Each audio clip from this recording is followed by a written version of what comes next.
Hello दोस्तों, नमस्कार। RJ Hindi कहानी में आपका बहुत बहुत स्वागत है। दोस्तों तो चलिए शुरू करते हैं। अपने दफ्तर में बैठा था और रोज की ही तरह ग्राहकों का आना जाना भीड़ भाड़ लगी थी। अचानक किसी स्त्री की आवाज़ से मैं चौंका। आवाज़ कुछ जानी पहचानी सी लगी। मेरे सामने एक स्त्री खड़ी थी, उम्र में लगभग मेरे समकक्ष, दुबली पतली कृष्काय सी। गर्दन के नीचे की हड्डियां साफ चमक रही थी। चेहरा हल्का पीलापन लिए सफ़ेद सा। बढ़ती उम्र ने चेहरे पर लकीरें खींचना प्रारंभ कर दिया था। उसका स्वर धीमा और संयत था। पहचाना मुझे? मैंने ऊपर से नीचे तक उसे गौर से देखा। उसे पहचानने मुझे क्षण भर ही लगा। उसका चेहरा कहीं अतीत की स्मृतियों में उभर रहा था। हाँ, लगभग 35 साल पहले मेरी उम्र रही होगी कोई लगभग 20 वर्ष, और ये मोहतरमा होगी उस वक्त कोई 18 वर्ष की। हमारे कॉलेज की सबसे खूबसूरत लड़की, दूध से दमकता सफ़ेद चेहरा, हल्का सा लालीपन लिए, खूबसूरत लंबे काले बाल, कमल के फूल सी बोलती बड़ी बड़ी आंखें। उसके चेहरे पर पसरी मासूमियत उसके सौंदर्य को और भी चार चांद लगा देती। उसकी चाल में अजीब सी नजाकत थी।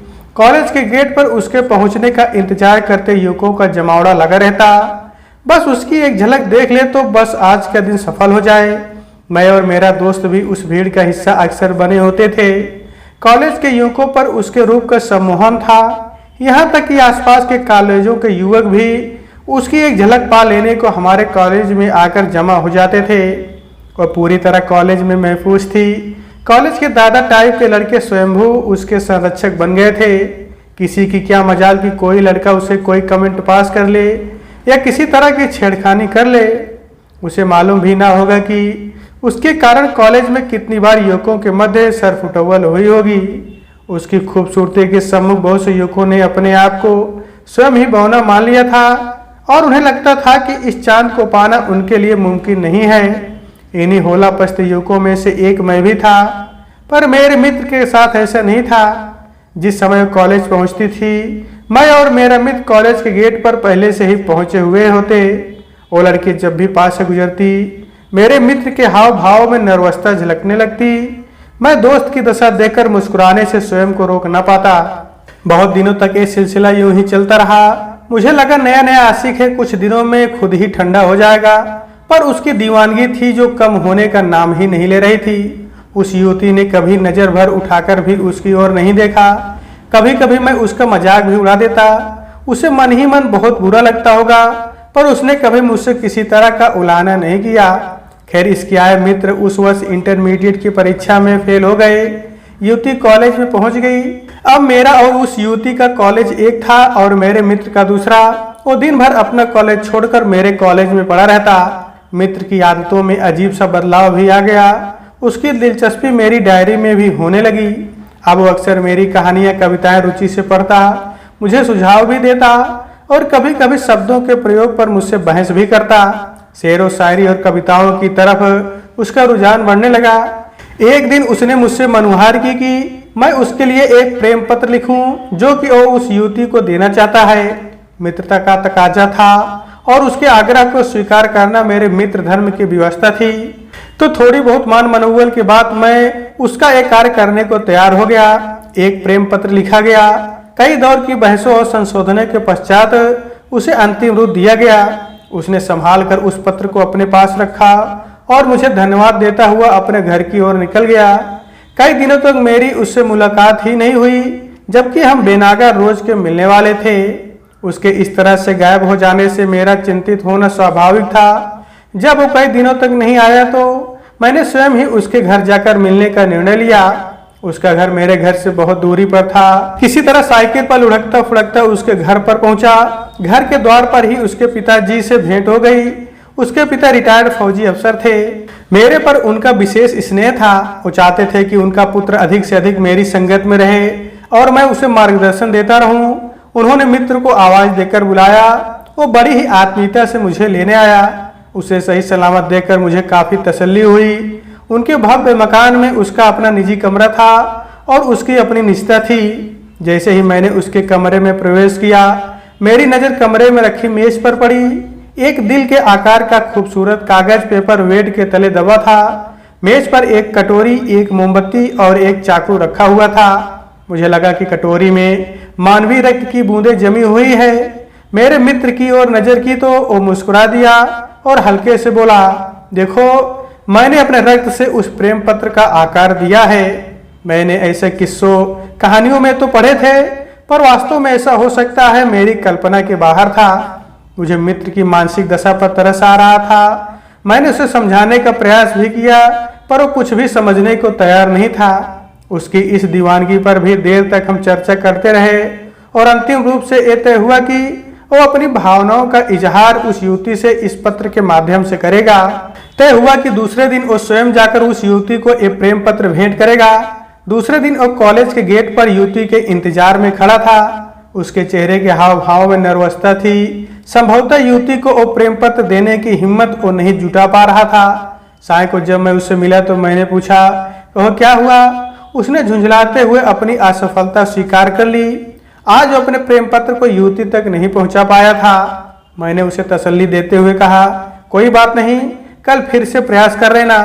समय बहता गया, पर वो प्रेम पत्र उस युवती तक पहुंचाने का साहस वो नहीं बटोर पाया। वो पूरे दिन कॉलेज में उस युवती के इर्द गिर्द घूमता, पर ना कुछ कह पाता और ना ही वो प्रेम पत्र उस तक पहुंचा पाता। युवती को भी शायद इस बात का एहसास हो गया था।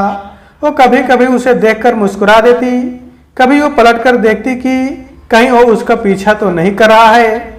उस युवती के भीतर क्या चल रहा था, इस बात का अंदाजा हमें नहीं था। और देखते ही देखते 1 साल का समय व्यतीत हो गया। मित्र अपने प्रेम की अभिव्यक्ति नहीं कर पाया। कहने को उसकी गिनती कॉलेज के तेज तरार उदंडी लड़कों में आती थी। इसी बीच मुझे बैंक में नियुक्ति मिल गई और मैं अपनी नौकरी पर लखनऊ चला गया। मित्र को मेरा बहुत सहारा था। मेरे जाने के बाद उसे अकेलापन सा महसूस होता। उन दिनों संचार के साधन सीमित थे। 10-15 दिनों के अंतराल में मित्र की चिट्ठी मुझे मिलती, जिसमें वो उस युवती के बारे में हर बात का विस्तार से चर्चा करता। उस युवती ने भी अपनी शिक्षा पूर्ण कर ली थी, इसीलिए वो भी कॉलेज में अब कम आती थी। संयोगों से चमत्कार देखो तो उस युवती को भी नियुक्ति मेरे ही बैंक में मिल गई। अब मित्र की आशाएं और भी ज्यादा बलवती हो गई। उसे लगा कि अब मैं उसकी सहायता कर पाऊंगा। एक दिन वो मुझसे मिलने अचानक ही पहुंच गया। उसके चेहरे पर बेइंतहा खुशी नजर आ रही थी। इतना ज्यादा प्रसन्न मैंने उसे पहले कभी नहीं देखा था।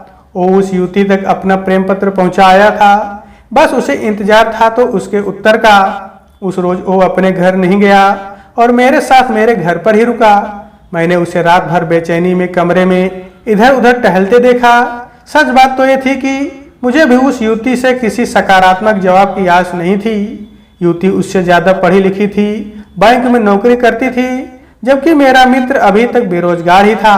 पर एक बात थी जो मेरे मित्र के पक्ष में जाती थी, वो कि वो एक रसूखदार पिता का इकलौता पुत्र था, घर पे संपन्नता थी और उसके परिवार का समाज में रुतबा भी था। किसी तरह रात ढल गई। सूरज ने खिड़की के रास्ते कमरे में दस्तक दी। आज हमें सूरज बहुत खूबसूरत नजर आ रहा था। चमकते सूरज की हर किरण हमारे लिए उम्मीद की एक किरण थी।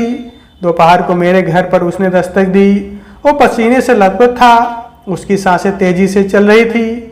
मैंने पहले तो उसे एक गिलास पानी दिया और पूछा, कहो क्या हो गया? प्रत्युत्तर में वो मुझसे गले लिपट गया। वो बहुत खुश था। उसके जीवन की मुराद जो पूरी हो गई थी, उसका प्रेम निमंत्रण स्वीकार हो गया था। मुझे आश्चर्य मिश्रित प्रसन्नता हुई। इतनी आसानी से सब कुछ। एक प्रेम कथा जिसमें नायक नायिका के अतिरिक्त एक महत्वपूर्ण किरदार मैं भी हूँ। अब उन दोनों के मेल मिलाप का सिलसिला प्रारंभ हो गया। वो दोनों घंटों साथ बिताते, कभी पार्क के कोनों में, कभी शहर से दूर की सुनसान पहाड़ियों में। वो जब भी मुझसे मिलते तो उसके साथ बिताए गए क्षणों को बड़े चाव से मुझे सुनाता और मैं भी बड़ी रुचि से हर बात को सुनता। कभी कभी मैं सोचता ये कहानी कैसे आगे बढ़ेगी, क्या ये विवाह बंधन में बंधेंगे, इनका ये आकर्षण कब तक बरकरार रहेगा। पर मैंने कभी भी इन बातों की चर्चा मित्र से नहीं की। कभी कभी मुझे लगता ये सब नितांत दिखावा है, मात्र दैहिक आकर्षण। एक खूबसूरत लड़की और एक खूबसूरत अमीर घर का लड़का। इस कहानी की नायिका इस कहानी के नायक से ज्यादा परिपक्व थी, ज्यादा साहसी और ज्यादा खूबसूरत भी।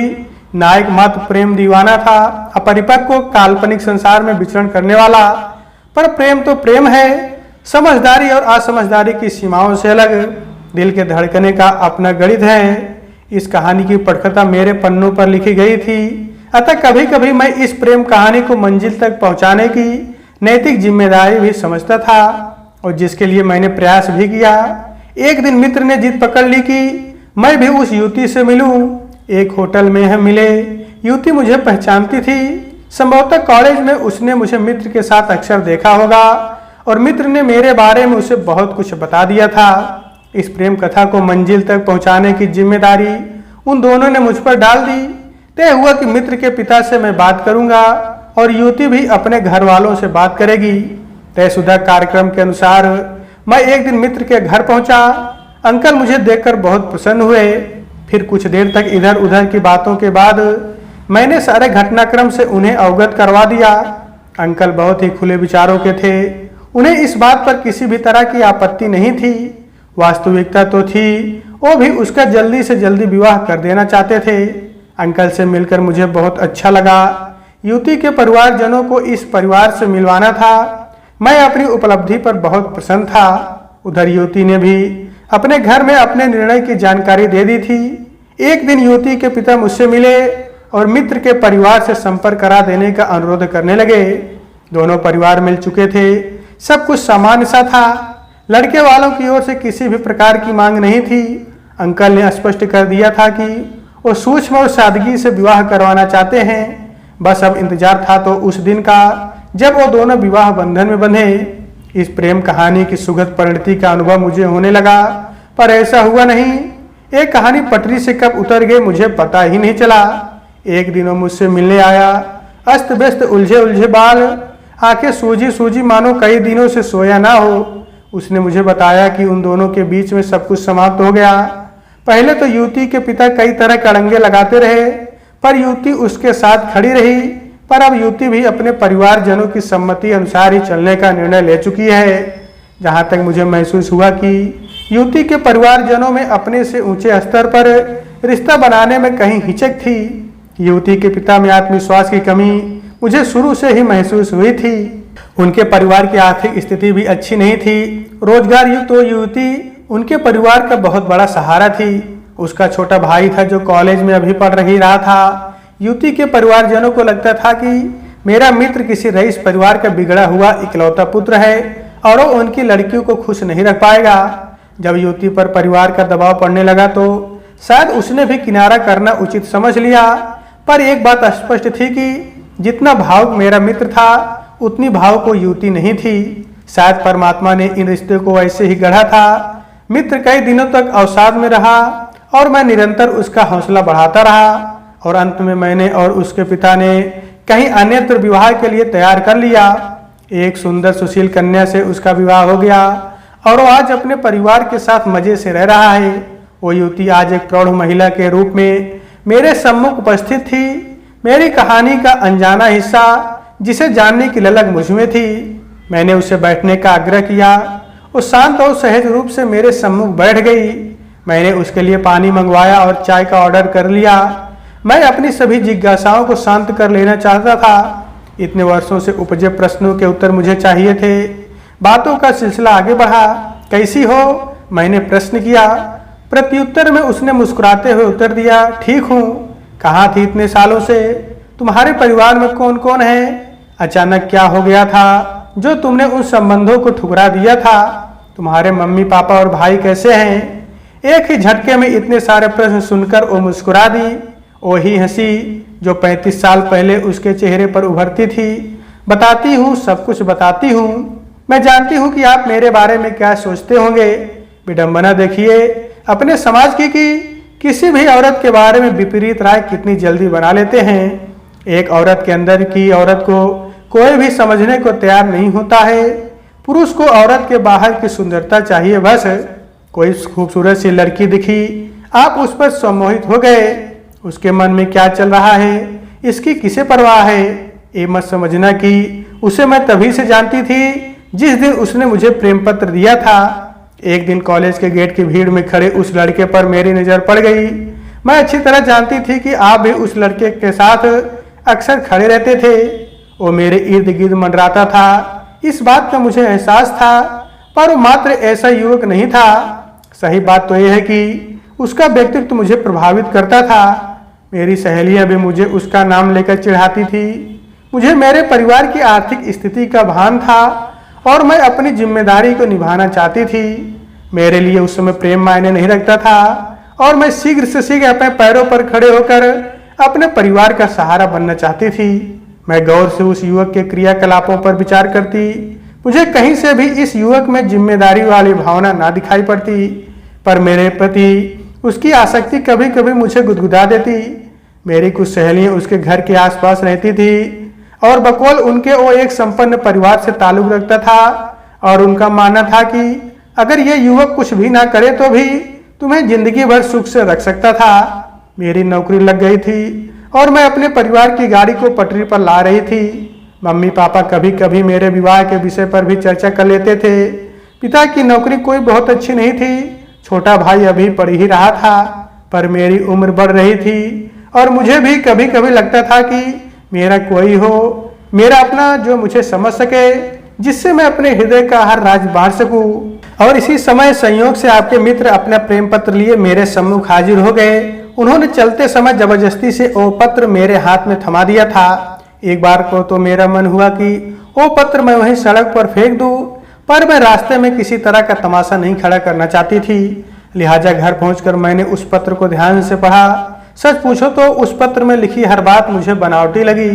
मुझे उसके पागलपन पर हंसी भी आई। रात को भोजन के बाद जब मैं अपनी माँ के साथ बैठी थी तो मैंने सारी घटना उनको बतला दी और वो पत्र भी माँ को सौंप दिया। मेरी माँ ने भी वो पत्र गौर से पढ़ा और कहा, क्या तुम उस युवक के बारे में कुछ जानती हो? मैंने अपनी सहेलियों से उस युवक के और उसके परिवार के बारे में जो कुछ भी सुना था वो अपनी माँ को बता दिया। माँ ने इस घटना का जिक्र पिताजी से भी किया और शायद उन दोनों ने निर्णय लिया कि विवाह तो हमें तुम्हारा करना ही है। अगर युवक सही लगे तो बात आगे बढ़ाई जा सकती है। इस तरह माँ बाबूजी की सहमति मिलने से मैंने भी उस युवक को अपनी सहमति दे दी। कुछ दिनों तक मैं उससे मिली और आपको जानकारी है ही कि हमारे परिवारों में इस संबंध को लेकर बात आगे भी बढ़ी। लड़का बेरोजगार था और मुझसे कम पढ़ा लिखा। ये बात मेरे बाबूजी को बहुत अखरती रही। मेरे बाबूजी ने उसकी शिक्षा के विषय में आपसे पूछा तो आपने कह दिया कि हाँ वो ग्रेजुएट है। पिताजी को आपकी बात पर विश्वास नहीं हुआ और वो उसके घर पहुंच गए। वहां उन्होंने उसके पिता से भी उसकी शैक्षणिक योग्यता के बारे में पूछा तो शायद उसके पिता ने भी झूठा कह दिया, हाँ वो ग्रेजुएट है। बस पिताजी बिफर गए। उन्हें उसके कम पढ़े लिखे होने का ऐतराज नहीं था, पर उस झूठ को वो सहन नहीं कर पा रहे थे। फिर भी उन्होंने निर्णय मेरे ऊपर छोड़ दिया। मुझे लगा कि अभी मैं विवाह के लिए थोड़ा इंतजार कर सकती हूँ। अपनी सब बातें उस युवक से साफ साफ पूछी। उसे अपने आप पर बहुत शर्मिंदगी हुई। मैंने उसे कहा कि वो अपनी पढ़ाई जारी रखे और जल्दी से जल्दी कोई रोजगार ढूंढे, मैं उसका इंतजार कर लूंगी। बस यही कहीं उसके अहम पर चोट लग गई। अब उसके व्यवहार में अभद्रता आने लगी। वो सड़क पर भद्दे ढंग से मुझे पुकारता। कई बार मेरे मम्मी पापा से भी उसने गाली गलौज के लहजे से बात की। बस मेरे समझ में आ गया ये प्यार नहीं था, ये था सिर्फ एक आकर्षण जिसका जीवन इतना ही सूक्ष्म होना था। उसके बाद मेरे माता पिता ने एक सजातीय वर ढूंढकर मेरा विवाह कर दिया। इन लोगों ने तो मेरा सौंदर्य भी नहीं देखा, इन्हें तो बस नौकरी वाली बहू चाहिए थी। शादी के बाद जब मुझे पहली तनख्वाह मिली तो मेरे पति ने मेरा पर्स खोलकर मेरा सारा वेतन अपने पास रख लिया। मुझे घर से आने जाने लायक किराए की रकम मुझे दे दी जाती। यह परिस्थिति मेरे लिए बड़ी ही कष्टकारी रही। अपने पैरों पर खड़े होते हुए भी दूसरों पर मोहताज। मुझे लगा कि मैं रोज अंडा देने वाली मुर्गी हो गई हूँ। मुझे मेरा स्वाभिमान चाहिए था, अपना निज का स्वतंत्र अस्तित्व। और एक दिन मैं सब कुछ छोड़ छाड़ कर अपने माँ बापूजी के घर आ गई। सच मानो तो अब इस घर में भी मुझे सम्मान नहीं मिल पा रहा था। उधर घर के बाहर पुरुषों की गिद्ध दृष्टि मुझ पर पड़ती। मैं धीरे धीरे अवसाद की स्थिति में पहुंचती जा रही थी और ऐसे वक्त में मुझे एक सज्जन मिले जो विवाहित थे। उनसे बातचीत करना मुझे अच्छा लगता था, पर उनके परिवारजनों को हमारा मेल मिलाप बिल्कुल बर्दाश्त नहीं था। वो सज्जन ध्यान योग के जानकार थे। हम घंटों बैठकर मेडिटेशन इत्यादि करते, पर हमारी इस दोस्ती को अवैध संबंधों के रूप में देखा जाने लगा। चारों तरफ तरह तरह की अफवाहें फैलने लगी और एक दिन उनकी पत्नी ने बहुत बड़ा हंगामा कर दिया। हम दोनों को लगने लगा कि हम समाज के लिए अवांछनीय हो गए हैं और एक दिन हम दोनों ने अपनी अपनी नौकरी छोड़ दी और शहर के बाहर किसी एकाकी स्थान पर अपने लिए 2 कच्चे कमरों का मकान ले लिया और हम इतने वर्षों से उसी मकान में रह रहे हैं। हम स्वयं ध्यान योगा करते हैं, औरों को भी सिखाते हैं। हमारे पास हमारी जैसी समस्याओं को लेकर लोग आते हैं और उनमें अपने आप को जोड़कर हमें बहुत प्रसन्नता मिलती है। हाँ, आप ये बात ध्यान से सुन लें, जिनके साथ मैं रहती हूँ वो मेरे पति नहीं है और ना ही मैं उनकी रखैल हूँ। हमारे बीच में किसी भी तरह का जिस्मानी रिश्ता भी नहीं है। यकीन नहीं हो रहा ना, और होगा भी नहीं। ये कहते हुए वो मुझसे विदा लेते हुए चली गई। तो दोस्तों, आज के वीडियो में बस इतना ही। तो आपसे फिर मिलते हैं अगले वीडियो में। तब तक के लिए नमस्कार।